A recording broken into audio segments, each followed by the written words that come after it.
Welcome to the Zürich Confidential podcast. My name is Aaron Elliott, and today I'm here with Christopher Elliott and Aiden Elliott, and we're so happy to be with you today. It's so amazing. Talking about our adventures. It's awesome. In Basel. Chaotic. It's incredible. We have so much to talk about. Awesome. Where do we even start? I know. We've been everywhere. We are in Basel right now, but we've been to Zürich. We've been to the Graubünden Alps. Yep. Graubünden Alps. We're in Basel, and I wanted to ask you, Aiden Elliott, what are your impressions of Basel? Basel has definitely impressed itself onto me. How so? Well, I say Dankeschön a lot. Okay, Swiss German. Let's ask the linguist here, because Aaron is a graduate student in the linguistics department over at UMass. Yeah, what is Aaron's shaking his head. Aaron, what does Dankeschön mean? Oh, Swiss German versus Hochdeutsch. It's just Dankeschön, but you know, Swiss Dankeschön. German I'm no expert in, but I'm actually learning how to teach languages, not linguistics, and definitely not in Swiss German linguistics and that. So teach us a little Swiss German then.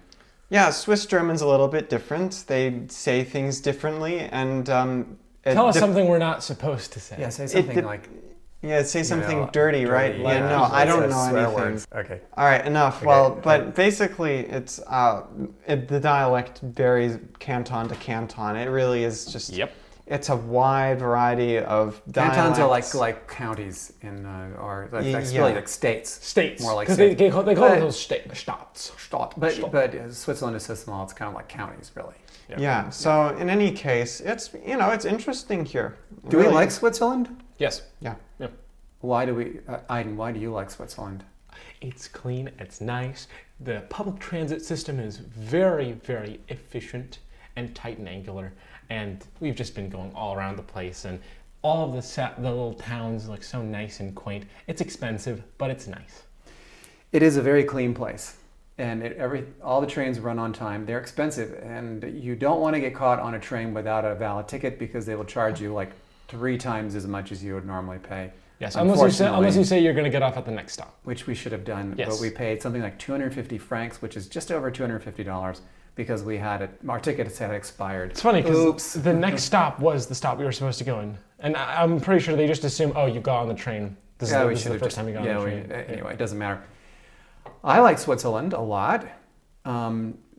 It hasn't been, it's been quite a switch coming from Cyprus and Israel to Switzerland, because the weather, when we got here, the weather was very nice, and now it has really turned cold. It's the high temperatures are in the 40s. But even so, everyone says, oh, at least we have good weather here. And I'm going, you have good weather here? Well, yeah, compared to the rest of Europe, the weather is pretty good. Yeah. Food. Let's talk about food. Aiden. Yes. Aiden, I caught you by surprise. What's the food experience been like here for you?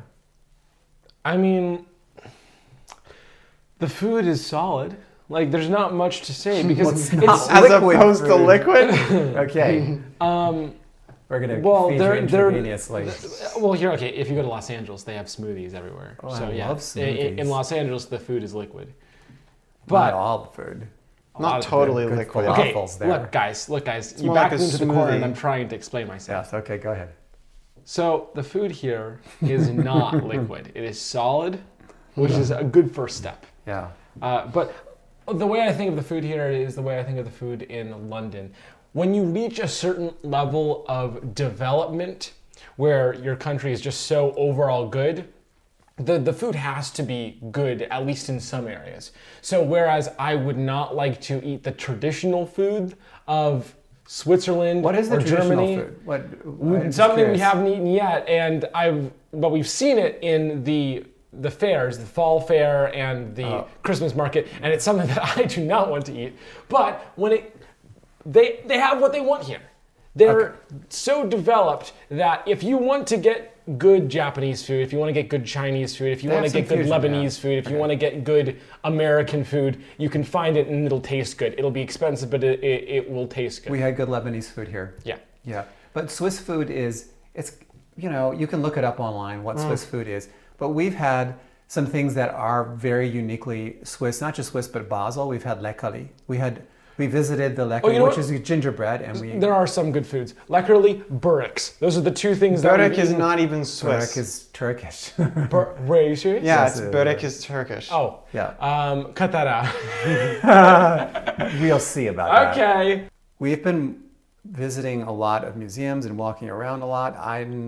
You have actually, unfortunately, been, busy doing your schoolwork. So, Yep. But Aaron and I have been out.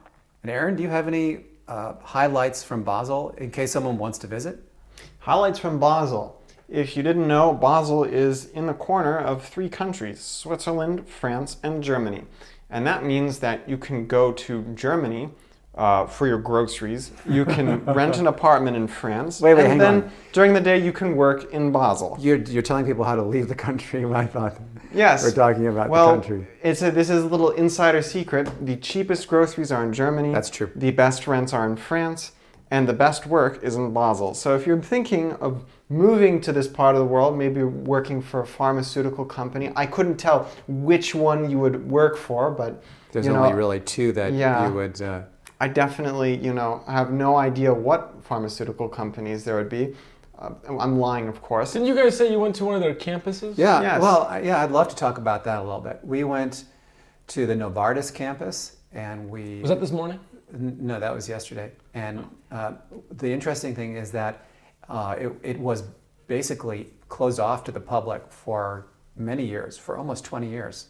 And they have all these amazing buildings built by the top architects. So Gary has a building there, for example. And then there's public art, and they have a new visitor pavilion. They even have a grocery store and a Pavilion. pharmacy there.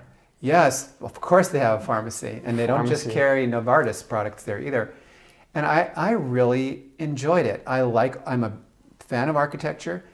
The thing is that no one else was there. No one has discovered this. So I have a story in Forbes this morning about it, and there's pictures there. I will link to it from the podcast. But that's because this thing is brand spanking new, or as they say in German, Negenagenoi. Negenagenoi. Yes, Negenagenoi. it is. It just opened in October. So So you you'll see have the pictures here. Yeah, so you have the Dreiländereck, which is the fact that Basel is right next, in the corner of 3 countries, Yeah. basically. Then you have, of course, Old Town, you have the industrial area that is Roche and Novartis. So in terms of the Old Town, they have, of course, we were talking about the Weihnachtsmarkt, which is the Christmas market. They also have the Herbstmesse, which is the fall market, which was just a couple weeks ago.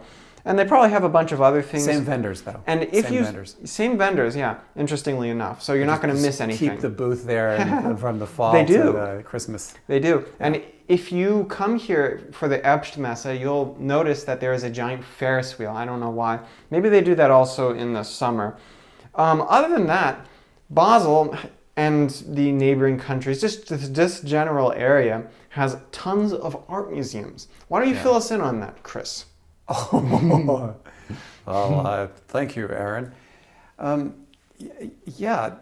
Kunstmuseum was one of my favorites, is the art museum, and they had a big exhibit on degenerate art. That's art from the 1930s, where the artists were basically blacklisted in Germany, and then the Swiss actually acquired a lot of that art, and it's on display now. And there's this fascinating backstory to all the art, how they got it. And apparently the Swiss had to go through quite an approval process. They funded it publicly. They funded the acquisition of this art because they thought it was very important. And it is. A lot of this art is just extremely significant for its time. I wouldn't say that I enjoyed it. Actually, I would just say that I found it very educational. Degenerate art, as it's called, or zerrissene Kunst, it's very demanding. It's not something where you look at it and you go, oh, look at the pretty picture. It's something that challenges you, challenges your conventions, challenges you to look at the world in a different way. And I think that's a very important function of art. So I really enjoyed that. We've had some. Didn't enjoy it. I said I was challenged by it. We've had some challenging conventions. Like when we were in Long Beach, it was challenging to get around during Complex Con. Oh yeah, that was interesting. Yes. That was, yes. It's complex. It was a complex. It was a very complex event. Well, we were a year ago. Actually, we were in Portugal.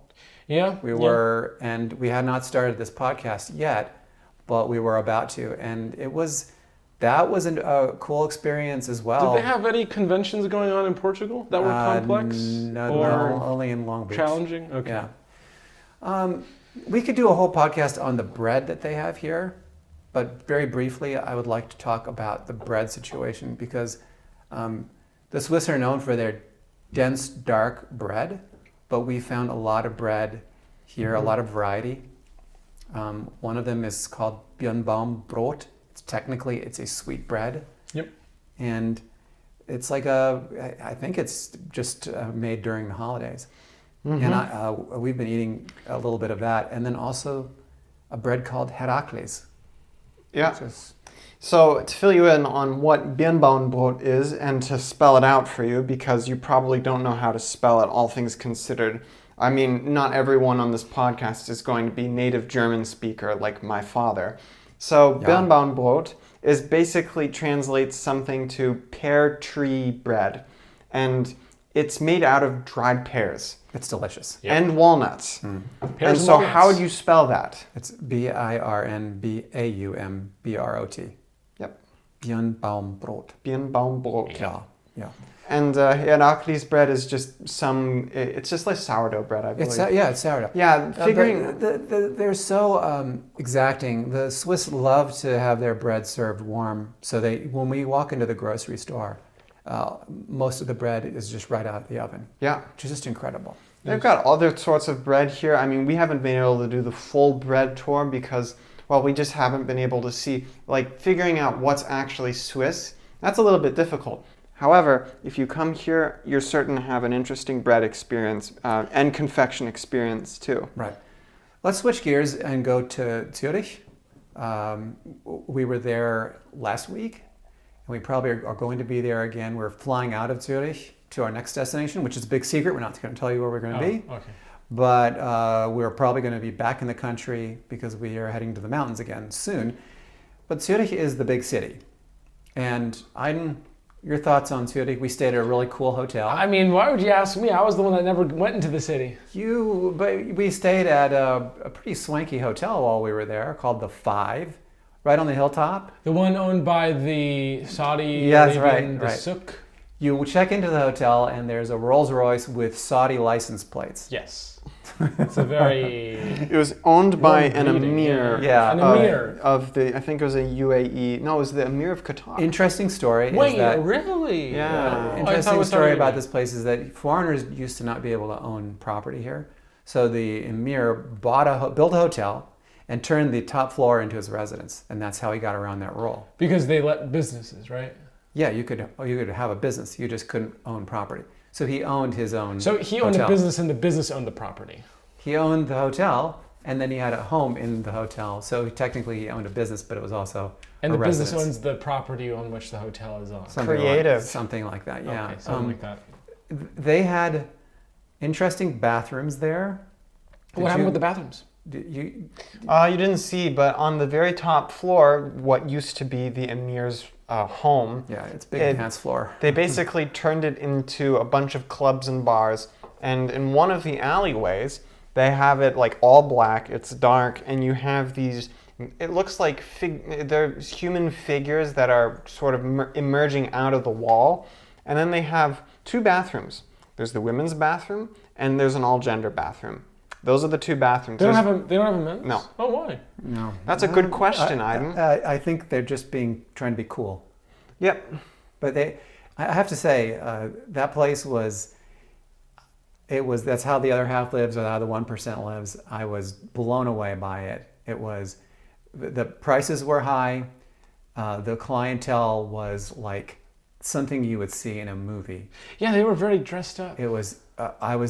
Okay, I'm an early morning guy, as you guys know. Like, you like to go to bed at 3 a.m. I like to get up at 3 a.m. So we're on like opposite schedules. And so I get downstairs at about 3:30. I'm sitting there in the lobby, and I see this Qatari guy. He was from Qatar. When both of his wives were with him, and they were taking selfies in the lobby. And the music was loud, and people were.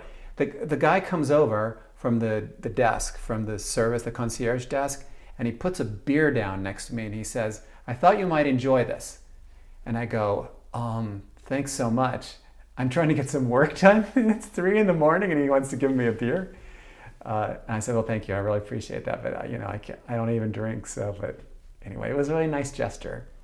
I got some tea from him, actually. Yeah. So You're looking at me, Aiden, and I'm thinking, did you wish that was you? That someone just came over and gave you a beer at 3 a.m? no. No? Okay, great. Well, I think that there was one part that we didn't get in the last podcast, because I think we talked about the 5 in the last podcast, which is that we went to the Alps.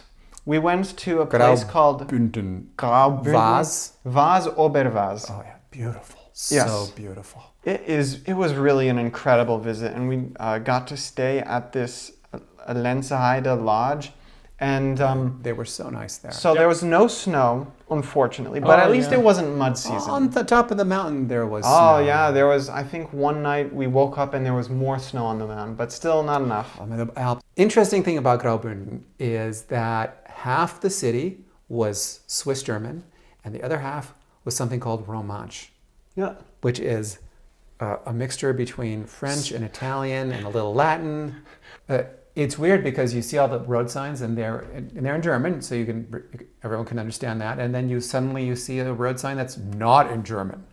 Yeah. And what does it say? I don't know because it's not in German. It says what? It's like a weird mixture of Weird. French and Romanche is not a very commonly spoken language. You know, it is one of those langue de wheel or extremely- whatever the heck they call them. It's Extremely obscure. very obscure, and in any case, they speak it down there. Interestingly enough. And they and even their German is different. They all have various different dialects down there. But it is easily one of the most beautiful places that I've ever been to. Yeah. Easily. And we will post some photos of that as well. It's so beautiful. It was Yes. very beautiful. And the nice thing is we've been invited to come back, so I think we're going to be back in that area. We'll be over the next mountain range Yeah.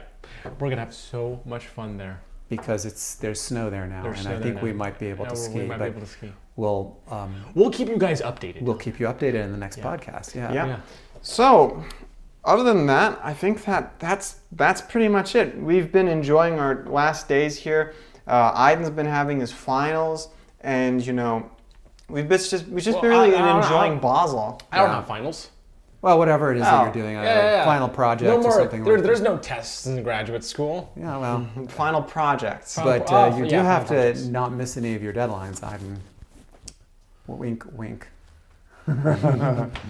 Well, guys, it's been a pleasure. Let's start reading your comments. Oh, okay. Aiden, would you like to read last week's comments? No. Okay, then let's have Aaron do it. Okay, Aaron, it's your turn. Read the comments. Read the comments, Aaron. Welcome to reading the comments with Comments, Aaron Elliott. The comments. So, our question of the week last week was, what was your most expensive vacation? Raebarb says, probably about 5 years ago on a train trip run by a German tour company. 3+ weeks from Frankfurt by air to Ashgabat, Turkmenistan, and then by train through Uzbekistan and to Kazakhstan. Departing from Almaty via Astana, great side trips to local villages and towns and minibuses depending on the language. The English speakers were teamed up with the Norwegians, faultlessly organized, that's the Germans for you. Very good meals, both on the train and in local restaurants, worth every penny. Wow, now that is a trip. That sounds like an adventure, yeah. That sounds like you're going a quarter way around the world. All right, let me do one now. John writes, Antarctica without a doubt. Antarctica is so expensive. Late December 2019 through late January 2020, our last trip before the lockdown. Pre-trip to Patagonia, small ship, 80 passengers from Ushuaia to Antarctica. I'm sure that I mispronounced that. 9 Zodiac landings on the continent, penguins, walruses, whales, albatross, none around your neck, and petrol, I made that up, sorry, petrols galore, and a post-trip to Iguazu Falls. $65,000 for 2 people. John says, I would do it again in a heartbeat. Well, at this point, they're just flexing. That's a lot of money to be spending on a trip. But it's Antarctica, so Oh worth yeah, it. if there's one place you're going to show off, it's Antarctica. I mean, geez, Hey, everyone wants to go to Antarctica. I would totally go. Yeah. Yeah, it's as I wrote in the comments. All right, Aaron can do it. Tiabessa writes, my partner is in a wheelchair. We visited Rome and Florence in 2019. The trip, including the airfare, accessible hotels, and transportation, was $14,000. The expensive part was the hotels and transportation in the cities. I found out that travel agency we used, Sage Travel, was upcharging us for the transportation by 100% to €100 a trip. Yeah, you know, I wrote a comment there saying if you ever find yourself in that position again, you should contact my advocacy organization because that's, you know, upcharging you by 100% is just wrong. And so, you know, let's not do that again, guys. Jerry writes, we have our most expensive trip in a month on a cruise to Antarctica. More Antarctica. Yes. Just to put things into perspective, a river cruise in 2010 for 4 was the same cost as a river cruise for 2 in 2018. So the price didn't really go up. We're flying business class. That's going to definitely increase the cost. We booked a suite, which includes laundry and booze in the mini fridge. Our expenses on the cruise will be the booze package and a couple of massages. We're getting too old to not travel comfortably, so we can enjoy what the cruise has to offer. I think that there's something to that. You know, if you're like feeling like if you've got the money and you don't want to be uncomfortable, is treat yourself well. I probably should have done that. We have a huge, long flight coming up, and I was looking at the business class tickets. Okay, so the economy class tickets were $5,000 for the 3 of us. Oh, The business class tickets 55?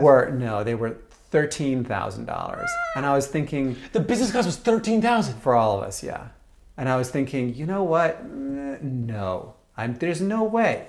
There's no way I'm going to spend $13,000. I'm not worth $13,000 to you, Daddy. I mean, you are, Aiden, but I'm not.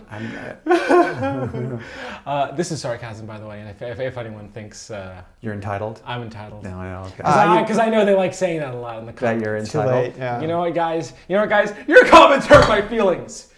My Well- feelings are hurt. That's about it from here. Thanks so much for tuning in to our podcast.